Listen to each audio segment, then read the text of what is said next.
So guys, my name is Project, and today we're going to be going over a Frost Deathknight PvE and PvP rotation, and we're going to talk about the different talents and how they can be used, and how they can be most effectively used to suit your needs depending on what's going on. So first we're going to talk about PvE. Specifically, we're going to talk about the difference between dungeons and big boss fights like for raids. So for dungeons, what I've found to be the most effective thing you can possibly do in a dungeon is run Plague Bearer. These don't matter. These really don't matter either, depending on what we're doing. If you're trying to kite stuff, yeah, Chillblains, sure, but we're talking about damage right now. So if you know you're gonna be in Frost Presence the entire time, i.e. PvE, you're always gonna run Blood Tap. I have it macroed in with my Frost Strike and my Obliterate and my Howling Blast because reasons. Honestly, if you have a rune that's down and there's a Blood Tap, there's 5 charges of Blood Tap available, this is going to make your rotation a little bit less micromanagement style, and is going to help you basically turn Blood Tap into a passive. And we're also going to take Defile. So Defile is a new talent. I'm going to show you what it does and how big it gets, but basically it replaces your Death and Decay, and it has the same cooldown. It's 30 seconds and it costs 1 Unholy Rune. So it starts out at this size, and I'm going to turn this off just so you can see it. And it does damage and does 2.5% more damage, and grows in size by 2.5% every second while it's active. So it's pretty beast, and it does a lot of damage too. So for dungeons, I recommend Defile, absolutely, because there's going to be a little bit of downtime in between mob pools and stuff like that, and it's a little bit more to micromanage, but it's in a dungeon situation where it's not going to matter. It's not going to wipe 40 people if your damage is a little bit lower. And also too, I do like Defile because it's placeable, and there's no, there's a lot more reasons to use Defile than to not, as far as dungeons are concerned when you're going mob to mob. And because of that 30-second cooldown, you can kill a mob, and in between that and the next 2, you can use it again on the next one. I don't like it for boss fights. I prefer Necrotic Plague for boss fights. So in the sake of raiding, use Necrotic Plague. Necrotic Plague is also new.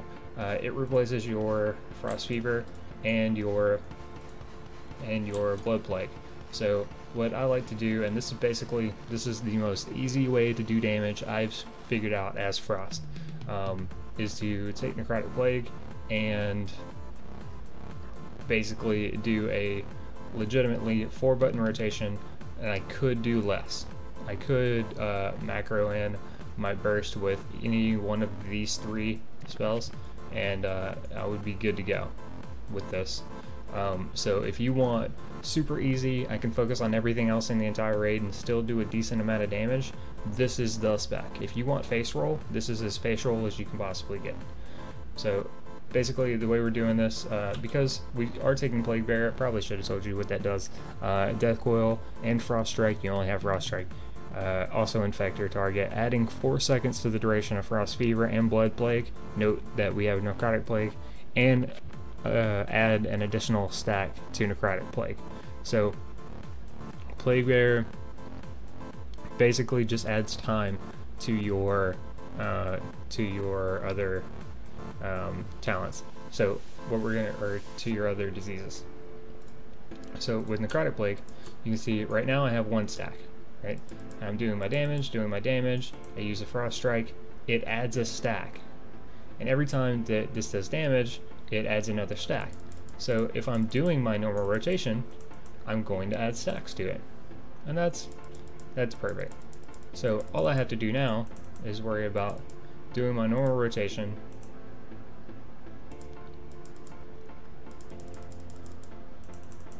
and those stacks happening. Now this is the key.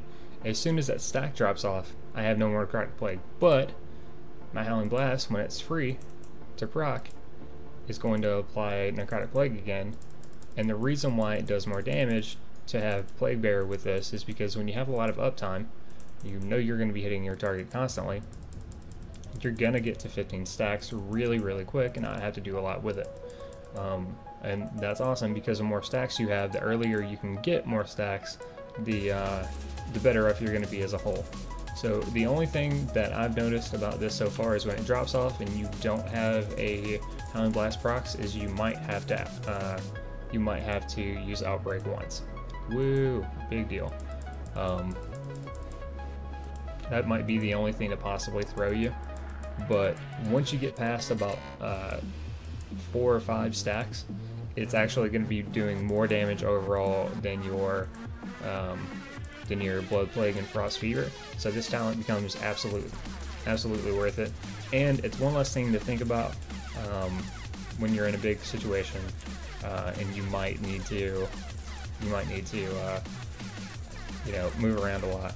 And if you raid lead, if you lead like RBGs and stuff, this might be the way to go for you if you have a hard time talking and doing a crazy, you know, in-depth damage rotation at the same time. Some of you might target call and have an issue calling out what you're doing all the time and doing the maximum amount of damage possible, and this is going to be the way to go for you, I think. So that being said, for the sake of Battlegrounds, it's going to be very situational. Because Defile, we already showed you Defile and how big it gets. Because of how crazy it is, how much damage it does, and how big it gets. If you're spinning a flag, and you're going to have that many targets with around one central location, and there's no real way they can avoid it, you might want to take Defile. But personally, I have run a lot of Dock Leaves, and Necrotic Plague I think is going to take over, especially once we start getting more and more gear. So as far as talents are concerned, I think in an RBG situation, personally right now, I think the best way you can do this is to run Unholy Blight, so you can put your Necrotic Plague on as many targets as you possibly can early, and then the way that works is that they will your Unholy Blight, it applies a stack every second for 10 seconds, and if they're standing next to each other, they bounce around and it, you know, applies stacks a lot faster. So it's pretty crazy. And if one of them has 13 stacks and the other one has 15 stacks, and then the guy with 15 stacks his falls off, the 13 stack one goes to the guy that has no stacks, but it resets it to 30 seconds. So it's kind of crazy. In a BG situation, Necrotic Plague is God, and there's just no way around it. However, in a PvP situation as well, one thing you're going to have to think about is that your Frost Presence, you're not going to be in Frost Presence as much. You're probably going to spend a little bit more time in Blood Presence. So with that said, if you're one of those guys that you spend a lot more time in Blood Presence and you almost never come out of Blood Presence, Runic Corruption is going to be for you. If you spend 90% of your time in Blood Pres, go Runic Corruption. It does roundabout, and this is not a lot, but it does roundabout 1.5k higher damage per second. It did on this target dummy while I was in Blood Presence than Runic Empowerment did. However, if you like to go into Frost Presence a little bit more, go for Runic Empowerment, and that's going to be the way to go. If you stance a lot, go Runic Empowerment. However, this is really situational, and it's really preference. So if you don't believe me, you can test it yourself. But what I found was with the 620 PvP gear beating on a level 100 target dummy, I did 15.5 K damage overall with Runic Empowerment and Blood Presence, and I did 17k damage in Blood Presence with Runic Corruption. So that's what I found. If you think you can do better with Runic Empowerment, I guess go for it, but for me, the numbers don't lie. I like Runic Empowerment because I switch back and forth a lot, and it's all situational. If you're gonna sit in Blood Pres the entire game and you know they're gonna train you to the ground the whole game, you know, go Runic Corruption. If you don't know what's gonna happen and you're gonna switch back and forth a lot, go Runic Empowerment. If you realize that you never switch into Frost Presence because you forget about it, go Runic Corruption. It's up to you. And if you're in PvE and you're going to be in Frost Presence the entire time, go Blood Tap. So that's a long and short of that. Let's see. So I do like Lichborn more than the other talents in every situation I can possibly think of, because even in PvE you get feared sometimes, and sometimes you just need to pop it for that 10% leech. And then I've talked about Necrotic Plague, I've talked about Defile. I haven't talked about Breath of Sindragosa because I fucking hate Breath of Sindragosa, and there's a lot of reasons why. I'll go ahead and talk about those for a second. I really don't like this talent, and this is personal preference. I know for a fact that as far as burst is concerned, Breath of Sindragosa is hands down the way to go. But for me, I can't use it properly. So you put your diseases on the target, and you beat on the target, and you get your Runic power up, and just build up a whole bunch. And then the way to do it the right way is to pop all your everything and start going on your target, and continuously use your stuff and do a whole bunch of burst damage once every 2 minutes. I know that's the way to do it. I know exactly how that's supposed to work. However, if you use Breath of Sindragosa and you double tap it, you double tap your burst macro, and in the middle of the game you might be spamming buttons, like spamming that until it works, and then spamming this until it works, spamming that until it works, and you double tap that, you're going to turn on your Breath of Sindragosa and you're going to turn it off immediately, therefore rendering a 2-minute cooldown complete and totally useless. So I don't like it. I think there's a lot of room for error with it, and knowing myself and the way I button spam, Breath of Sindragosa doesn't work. If you hit buttons perfectly, use it, because it's amazing. So now we're actually going to talk about rotation and how to do this. And for this part of the video, I'm going to be using Plague Bearer, and I'm going to be hitting a level 100 target dummy. I'm going to throw on my PvE set, and I'm going to go to work and just show you why I think this is the way to go.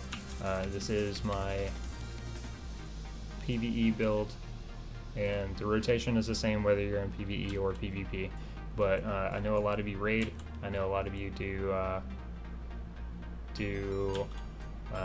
PvP as well. But the rotation overall is pretty much the same. So first and foremost, get your diseases up. For the purpose of this, you're going to throw up your Necrotic Plague, and then it's going to start stacking, and every time you use your Frost Strike, it's going to add a stack as long as you have Plague Bearer.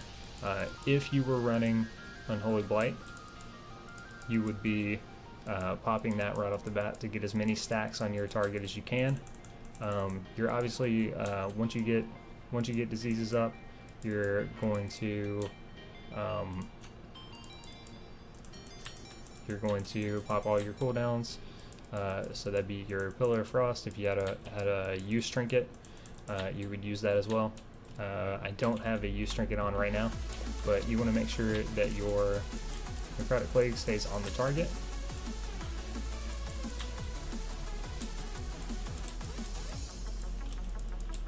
and every time that you're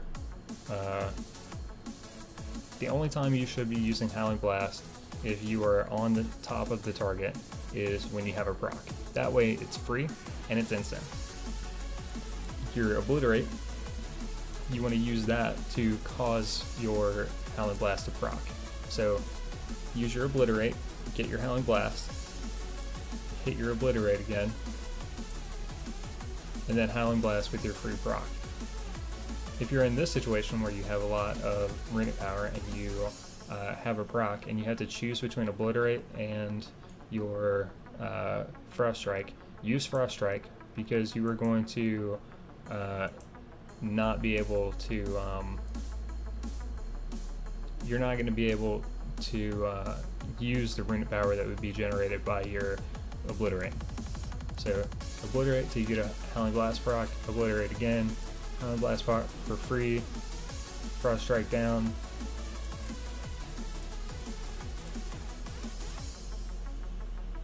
and in this situation, this is where I just wait until my runic is all cooled down.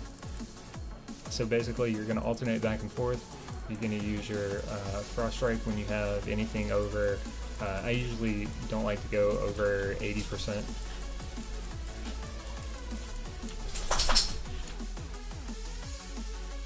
Use a free one. Pop all your runic empowerment or empower rune weapon.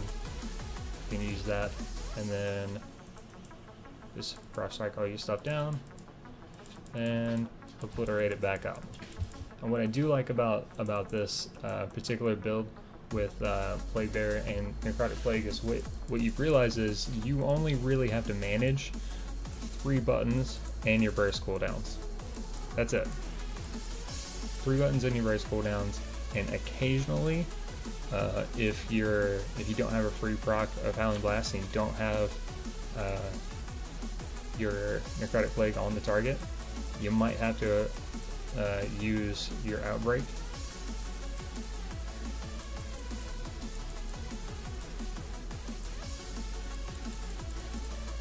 And that's really, I mean, that's it. It's really simple. It's super face roll, and in a really long boss fight, I think this is going to be the way to go.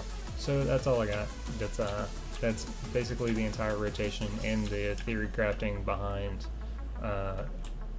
doing as much damage as you can in a lot of situations. I did talk about a bunch of different situational things, but overall I do think that Necrotic Plague is the way to go in most situations.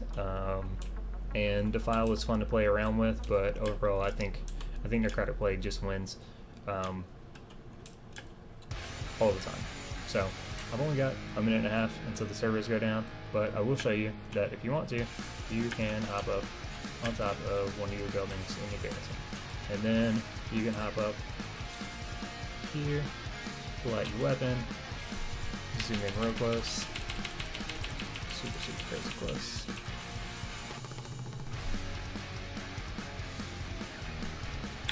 A little bit to make sure I get the whole character in the thing. And that's how I got to this spot. So, thanks for watching, guys.